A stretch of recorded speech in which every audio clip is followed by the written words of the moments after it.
Hello friends, this is Kanchan and this one is our next video. हमारी जो series इसकी चल रही थी 2022 का जो एग्ज़ाम था टायर 2, ये 2 मार्च 2023 में हेल्ड हुआ था। तो the ratio of the incomes of two employees is 7:4 and the ratio of their expenditure is 3:1। If each of them manages to save ₹4800 per month, find the sum of their monthly incomes. देखो, जब भी हमें ratio मिलता है ना तो question करना बहुत ही इजी हो जाता है। ठीक है, तो इसमें जो रेशो गिवन है, हमें क्या गिवन है 7:4। ये हमारा क्या है, इनकम है। ठीक है, ये हमारी क्या है, इनकम है। ठीक है, उसके बाद क्या बात कर रहा है कि ये 3:1 क्या है, इसका एक्सपेंडिचर है। 3:1 क्या है, इसका एक्सपेंडिचर है। ठीक है, ये ए है, ये बी है। ठीक है, ये दोनों एम्प्लॉयज़ हैं, ये ए है और ये वाला क्या है, बी है। ठीक है, अब देखो इन दोनों का जो डिफरेंस होगा वो हमारा क्या है, हमारी सेविंग है।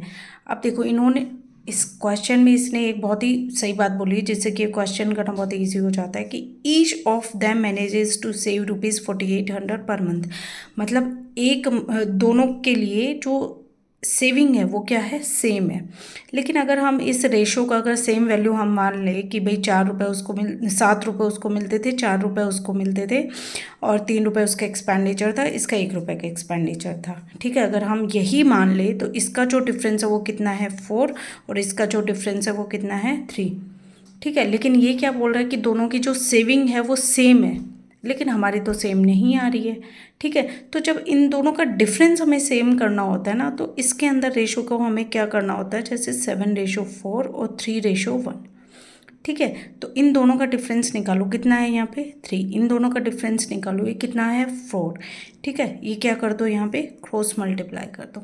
ठीक है, करो, कितना आएगा यहाँ पे हो जाएगा 14, यहाँ पे कितना हो जाएगा 8, और इसको करेंगे ये हो जाएगा 9, ये रेशो कितना हो जाएगा 3। अब देखो इन दोनों का डिफरेंस हमारा क्या आ रहा है, सेम आ रहा है 5। ठीक है, तो अब क्वेश्चन में क्या बोला है कि जो 5 की जो वैल्यू है ये हमारी सेविंग है। इसने बोला है कि 5 नहीं है, वो कितना है 4800 है। ठीक है, तो 5 को कितने से मल्टीप्लाई किया जाए कि 4800 आ जाए। इट मीन्स हम डिवाइड कर देते हैं 4800 को। अगर हम 5 से डिवाइड करेंगे तो पता चल जाएगा ना कितने से मल्टीप्लाई करें जिससे कि 4800 आ जाए।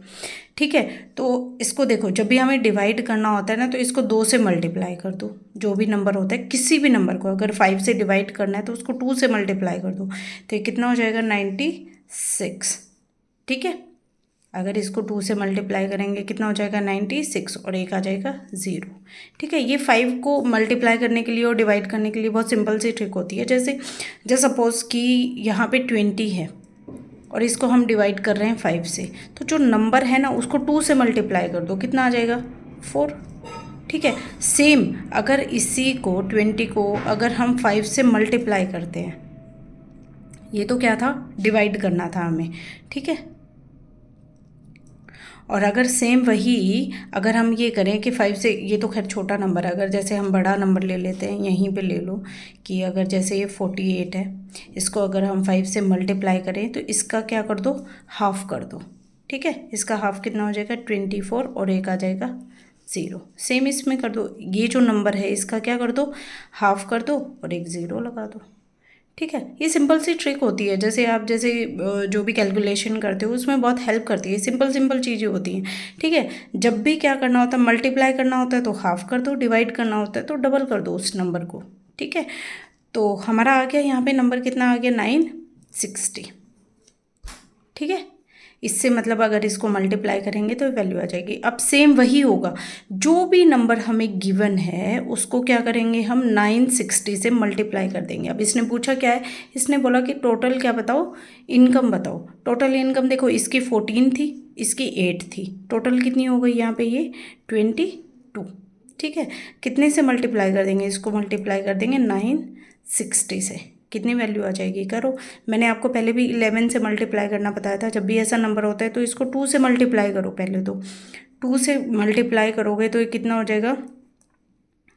ठीक है, अब कितना बचा यहाँ पे 11 बचा। 11 से मल्टीप्लाई करने के लिए क्या होता है, देखो ये वाली डिजिट एज इट इज़, इन दोनों को सम करो 11, 1 यहाँ पे क्या बचेगा कैरी, इन दोनों को सम करो कितना 10 और 1 यहाँ पे कैरी कितना हो जाएगा 11, अगेन 1, ठीक है। लास्ट की क्या डिजिट बची हुई है यहाँ पे 1 और ये कैरी 1, 1 1 कितना हो जाएगा 2, ये हमारा क्या आ जाएगा आंसर। कौन सा ऑप्शन है हमारा फर्स्ट, ठीक है। तो ये कुछ सिंपल सी ट्रिक है, जब भी हम कैलकुलेशन करते हैं तो उसमें बहुत हेल्प करती है। जैसे 11 से मल्टीप्लाई कैसे किया जाता है, 5 से कैसे होता है, तो जैसे जैसे जो भी चीज़ें क्वेश्चंस में आती जाएंगी मैं आपको बताते जाऊँगी। अदरवाइज़ ये क्वेश्चन करना कोई बहुत बड़ा नहीं है, सिंपल सा क्वेश्चन है। बस ये थोड़ा सा ये है कि आपको ये ट्रिक अगर आती होंगी तो आप बहुत ईजीली कर लोगे इसको। जैसे अब ये था, आप एक बार इसको करोगे, 2-3 क्वेश्चन इस टाइप के प्रैक्टिस करोगे, आपको पता चल जाएगा कि हाँ जब भी हमें डिफरेंस सेम करना होता है तो हमें क्रॉस मल्टीप्लाई करना होता है, ठीक है। तो बहुत बड़े बड़े क्वेश्चन क्या होते हैं ना, बहुत ईजी हो जाते हैं। Okay, so this is the answer. Okay friends.